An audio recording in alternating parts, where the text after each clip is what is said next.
Assalamualaikum warahmatullahi wabarakatuh. Perkenalkan, nama saya Mirsa Nauli Astuti. Di sini saya sebagai moderator yang akan memandu acara diskusi pada malam hari ini dari kelompok non-discrimination. Sebelumnya, izinkan saya untuk screen terlebih dahulu. Kepada pemateri, saya persilahkan untuk menjelaskan. Kepada pemateri pertama, saya persilahkan.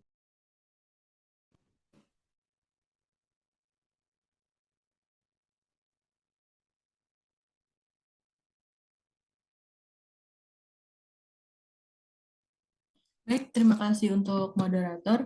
Di sini saya akan menjelaskan materi yang pertama, yaitu apa yang dimaksud dengan anti diskriminasi rasial dalam CIRD. Pengertian dari anti diskriminasi rasial dalam CIRD adalah uh, upaya untuk melawan dan menghentikan segala bentuk diskriminasi yang didasarkan pada ras atau etnis. CIRD adalah sebuah konvensi konvensi internasional yang ditujukan untuk menghapuskan diskriminasi rasial secara menyeluruh dan mendorong kesetaraan rasial di seluruh dunia. Dalam konteks IAD sendiri, anti diskriminasi rasial berarti melindungi hak asasi manusia setiap individu tanpa adanya memandang ras atau etnis itu sendiri, memastikan perilaku yang adil dan setara di semua bidang kehidupan, dan menghapus segala bentuk diskriminasi rasial baik secara hukum maupun praktik. Boleh di next, moderator?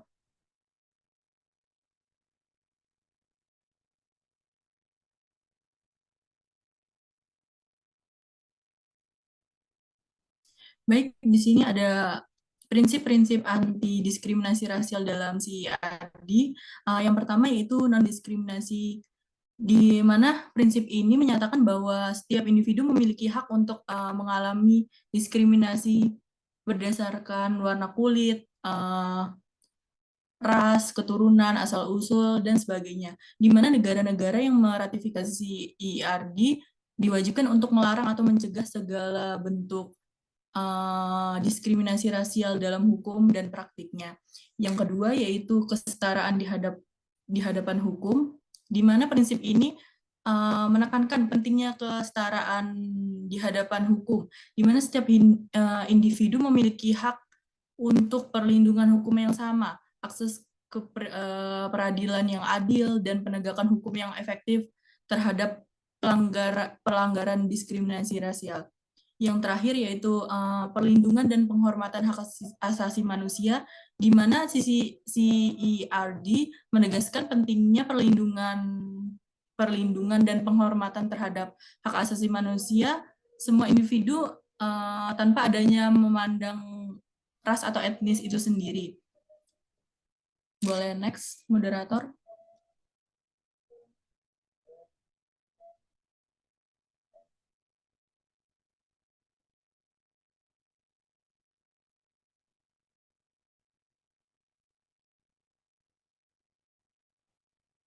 Oke, di sini ada upaya penerapan anti diskriminasi rasial di Indonesia. Di Indonesia sendiri telah mengambil berbagai upaya untuk menerapkan anti diskriminasi rasial itu sendiri, yaitu yang pertama konstitusi dan hukum anti diskriminasi rasial, di mana konstitusi Indonesia yang berlandaskan Undang-Undang Dasar 1945 yang menyatakan bahwa semua warga negara Indonesia memiliki hak yang sama di depan hukum dan negara, di mana tanpa adanya diskriminasi berdasarkan ras dan berdasarkan ras dan etnis, di mana diskriminasi seperti ini dapat kita jumpai juga di dalam Undang-Undang Nomor 40 Tahun 2008, di mana tentang penghapusan diskriminasi ras dan etnis. Yang kedua yaitu Komisi Nasional Hak Asasi Manusia, di mana Komnas HAM ini merupakan lembaga independen yang bertugas untuk memantau, melindungi, serta mempromosikan hak asasi manusia di Indonesia. Komnas HAM ini juga aktif mengawasi kasus-kasus diskriminasi rasial di Indonesia sendiri. Yang ketiga, yaitu yang terakhir, penegakan hukum, di mana penegakan hukum di Indonesia melakukan upaya terhadap pelaku diskriminasi rasial. Pelanggaran hukum yang melibatkan diskriminasi rasial ini sendiri dapat ditindaklanjuti sesuai dengan hukum yang berlaku di Indonesia. Baik, materi selanjutnya akan disampaikan oleh teman saya. Saya serahkan kepada moderator. Terima kasih. Baik, kepada pemateri pertama selanjutnya yaitu kepada pemateri kedua saya persilahkan. Oke, jadi di sini ada ketentuan persyaratan presiden Indonesia harus orang Indonesia asli yang dibatalkan oleh Mahkamah Konstitusi. Bisa next slide. Oh ya, sebelum masuk ke dalam materi, perkenalkan nama saya Alivia Yusril dengan NIM 225. Jadi siapa orang Indonesia asli? Biasanya ya kita tahu orang Indonesia asli adalah orang suku Jawa, Minangkabau, Bali, Dayak, Papua, dan suku-suku lainnya yang ada di Indonesia. Tetapi orang Indonesia yang memiliki keturunan Tionghoa, Arab, atau India masih kita sering perlakukan asing. Singkatnya mereka sering kita anggap sebagai bangsa pendatang, padahal mereka bukan cuma lahir di Indonesia, tetapi mereka juga berbudaya dan berbahasa Indonesia. Akhirnya lahirlah istilah diskriminasi yang banyak kita temukan, terutama saat dunia perpolitikan sedang panas, seperti pada pemilu yang akan terjadi tahun depan. Lalu menjelang kemerdekaan, tokoh nasional seperti Cipto Mangunkusumo, Amir Syarifuddin, dan Soekarno mengusulkan agar orang Tionghoa dan orang Indonesia lainnya ikut diperhitungkan sebagai orang Indonesia, asalkan mereka sudah menetap dan berbudaya dan berbahasa Indonesia. Sayangnya konsep ini hanya bertahan sampai 1965 karena di era Orde Baru terulang kembali adanya penggolongan tersebut. Bisa di next, moderator.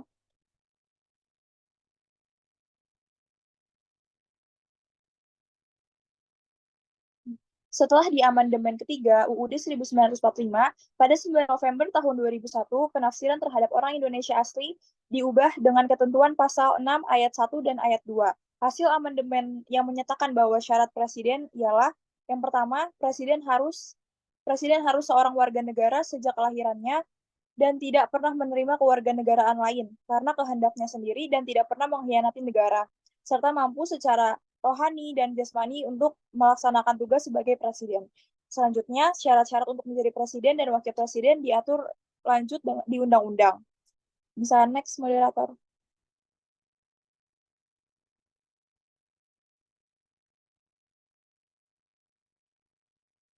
Lalu, apa alasan persyaratan bahwa presiden harus orang Indonesia asli? Persyaratan bahwa presiden harus menjadi orang Indonesia asli merupakan ketentuan yang diatur dalam Konstitusi Indonesia. Terdapat beberapa alasan mengapa persyaratan ini diberlakukan, yaitu yang pertama adanya kedaulatan nasional. Persyaratan tersebut bertujuan untuk memastikan kepada kepala negeri tertinggi, yaitu presiden, memiliki keterkaitan dan komitmen yang kuat terhadap negara Indonesia. Dan dengan menjadi orang Indonesia asli, presiden dianggap memiliki kedekatan terhadap rakyatnya. Selanjutnya, ada budaya sejarah dan identitas nasional yang diperlukan untuk memimpin negara Indonesia yang efektif. Lalu, kepentingan, keamanan, dan stabilitas nasional. Persyaratan ini juga dapat dilihat sebagai langkah untuk menjaga keamanan dan stabilitas negara. Selanjutnya, ada konteks sosial dan politik. Persyaratan ini mencerminkan kondisi sosial, politik, dan sejarah Indonesia.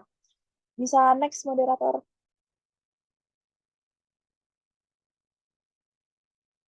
Lalu pertimbangan Hakim MK dalam mengubah persyaratan presiden harus orang Indonesia asli. Pertimbangan Hakim MK dalam mengubah persyaratan tersebut dapat melibatkan pertimbangan seperti yang pertama, kesesuaian dengan prinsip kesetaraan. Hakim dapat mempertimbangkan apakah persyaratan tersebut sejalan dengan prinsip kesetaraan dalam konstitusi. Jika persyaratan tersebut dianggap sebagai diskriminasi atau menghalangi kesempatan bagi individu yang tidak memenuhi syarat tersebut, MK mungkin akan mempertimbangkan dan mengubahnya. Selanjutnya, perlindungan hak-hak minoritas. Hakim MK dapat mengkaji apakah persyaratan tersebut menciptakan ketidakadilan terhadap minoritas atau kelompok etnis tertentu. Jika persyaratan tersebut menghalangi hak-hak minoritas untuk mencalonkan diri sebagai presiden, MK dapat mempertimbangkan perubahan untuk melindungi hak-hak mereka. Lalu yang terakhir ada interpretasi konstitusi. Hakim MK akan menilai apakah persyaratan tersebut sesuai dengan interpretasi mereka terhadap konstitusi Indonesia. Mereka akan mempertimbangkan niat pendiri negara lalu tujuan konstitusi dan prinsip-prinsip hukum yang relevan, dan menjalankan tugas mereka sebagai lembaga peradilan konstitusi. Baik, sekian saya kembalikan kepada moderator. Baik, terima kasih kepada materi kedua. Selanjutnya yaitu kepada pemateri ketiga saya persilahkan. Baik, terima kasih moderator. Sebelumnya perkenalkan, nama saya Fadila Safasri Hartati dengan NIM 235 akan menjelaskan mengenai pandangan yang menolak pencalonan Anies Baswedan karena seorang keturunan Yaman sebagai bentuk diskriminasi rasial dan bertentangan dengan konstitusi. Next. Jadi di sini diskriminasi rasial atau perilaku rasis merupakan sebentuk keyakinan, perilaku, dan institusi yang membedakan manusia menurut kategori ras dan etnis. Nah, diskriminasi rasial ini sangat kental sebenarnya kaitannya dengan prasangka suatu kelompok terhadap ras atau etnis tertentu. Nah, diskriminasi rasial tidak dapat dipisahkan dari politik identitas. Maaf, sebelumnya slide-nya sebelum.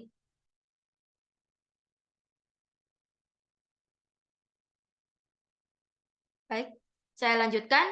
Jadi di sini sebenarnya ya, politik identitas ini tidak sesuai dengan apa yang ada di demokrasi Indonesia. Nah, oleh karena itu, hal inilah yang akan menimbulkan patologi etnosentrisme, intoleransi, dan xenofobisme. Jadi kita kan sudah tahu ya sekarang, menjelang digelarnya pemilihan Pilpres 2024 sampai 2029 itu, wacana sosok bakal jadi calon presiden ini menjadi topik pemberitaan media massa yang ada di Indonesia. Ya di mana suatu situasi pemilu ini lagi sedang memanas, di mana dengan pencalonan Anies ini banyak yang pro kontra mengenai tiap pasangan calon. Jadi masyarakat ini kontra karena menganggap bahwa Anies adalah keturunan Yaman yang sama sekali bukan menjadi orang Indonesia asli. Tentu saja hal ini kan menjadi sebuah bentuk diskriminasi rasial. Apalagi penjelasan mengenai siapa itu orang Indonesia asli ini masih belum jelas. Jadi berdasarkan hasil survei New Indonesia Research and Consulting pada Februari 2022 lalu menyebutkan bahwa elektabilitas Anies Baswedan menempati posisi 2 dengan 13,8% atau hanya terpaut 7% dengan Prabowo Subianto yang mendapatkan 20% dan unggul tipis dari Ganjar Pranowo. Nah, sebenarnya mengapa kebanyakan masyarakat Indonesia ini berpikir bahwa Anies Baswedan tidak cocok menjadi presiden? Karena menurut mereka itu jika dilihat dari ibu bapaknya, menantunya, istrinya, itu semuanya keturunan Arab.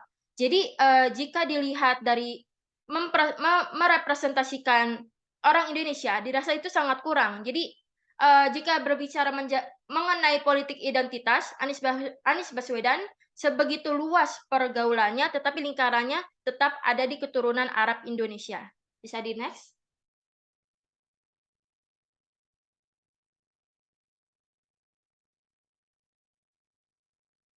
Oke.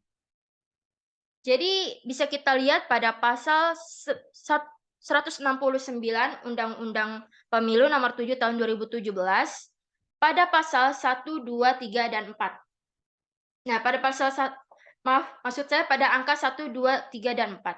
Jadi pada angka 1 ini syarat menjadi cawapres itu bertakwa kepada Tuhan Yang Maha Esa. Lalu warga negara Indonesia sejak kelahirannya dan tidak pernah menerima kewarganegaraan lain ya dari lain atas kehendak sendiri. Lalu yang ketiga, suami atau istri calon presiden dan suami atau istri calon wakil presiden adalah warga negara Indonesia. Lalu yang keempat, tidak pernah mengkhianati negara serta tidak pernah melakukan tindak pidana korupsi dan tindak pidana berat lainnya. Nah, pada poin kedua ini menjadi permasalahan karena apa? Orang yang mencalonkan diri menjadi presiden harus berasal dari warga negara tanpa campur tangan ke warga negara lain. Nah, untuk alasan diskriminasi rasial ini, hal ini dikarenakan ras Anies yang berbeda dengan ras umum di Indonesia. Maaf untuk sedikit menyinggung ya, bahwa warga negara asli Indonesia ini memiliki ras Asia Mongoloid dan Negroid seperti pada umumnya. Sedangkan ras Anies ini kan Kaukasoid atau ras Timur Tengah. Jadi karena Anies Baswedan merupakan seorang berasal dari keturunan Arab Yaman, tapi dengan kelahiran dari Indonesia, tidak mengambil kewarganegaraan lain. Sehingga demikian, penolakan terhadap pencalonan Anies ini dengan alasan bahwa ia keturunan Yaman merupakan bentuk diskriminasi rasial. Walaupun walaupun pemerintah ini sudah meratifikasi beberapa perjanjian seperti CERD seperti itu, tapi menurut saya belum efektif menjerat perilaku rasisme atau diskriminasi ras dan etnis secara peraturan perundang-undangan yang telah berjalan selaras, namun implementasinya di lapangan masih kurang. Next.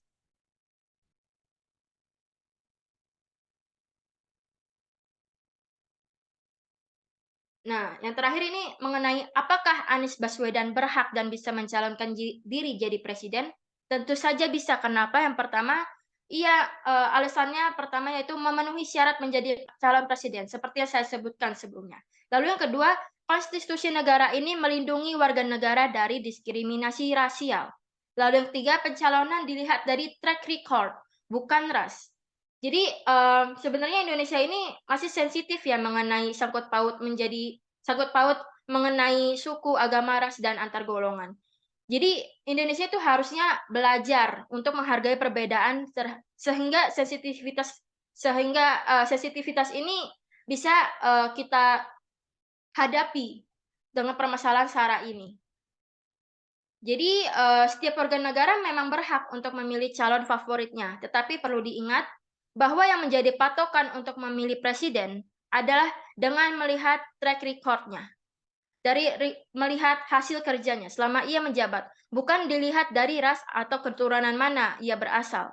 Karena selama calon presiden tersebut tidak melanggar konstitusi konstitusi yang ada di Indonesia, maka ia adalah warga Indonesia yang harus dilindungi hak sebagai warga negara. Terima kasih, saya lanjutkan kepada moderator. Baik, terima kasih kepada pemateri yang telah menyampaikan materinya. Selanjutnya saya akan membuka sesi tanya jawab yang saya batasi 2 orang penanya. Kepada petanya saya persilakan untuk raise hand atau bisa menulis di kolom chat Zoom.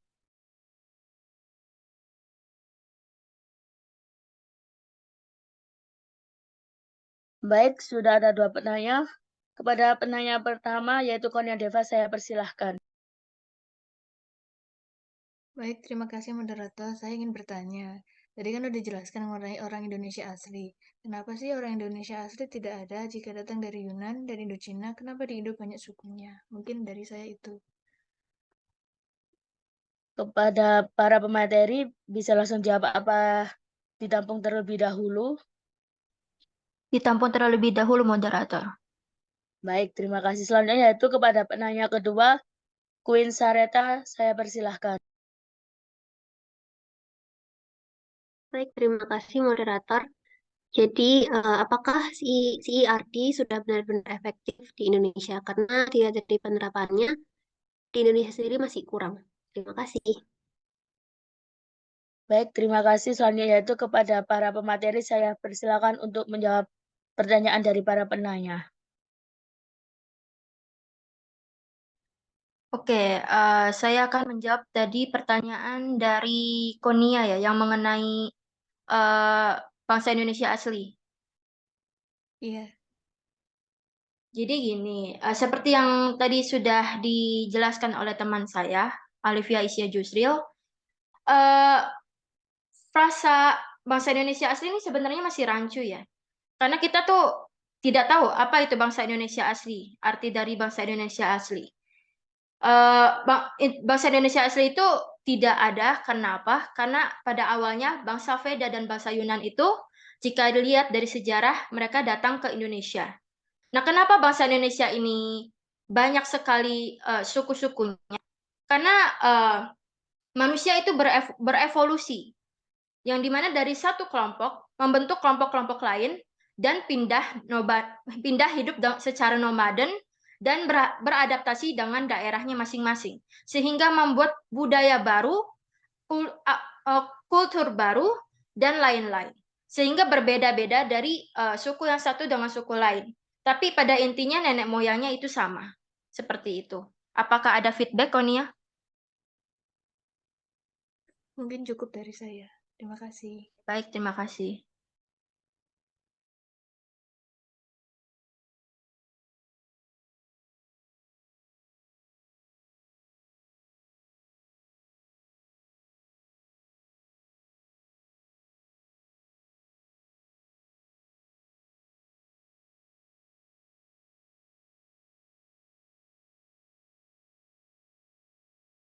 Baik, untuk pertanyaan yang kedua, apa bisa langsung dijawab para pemateri?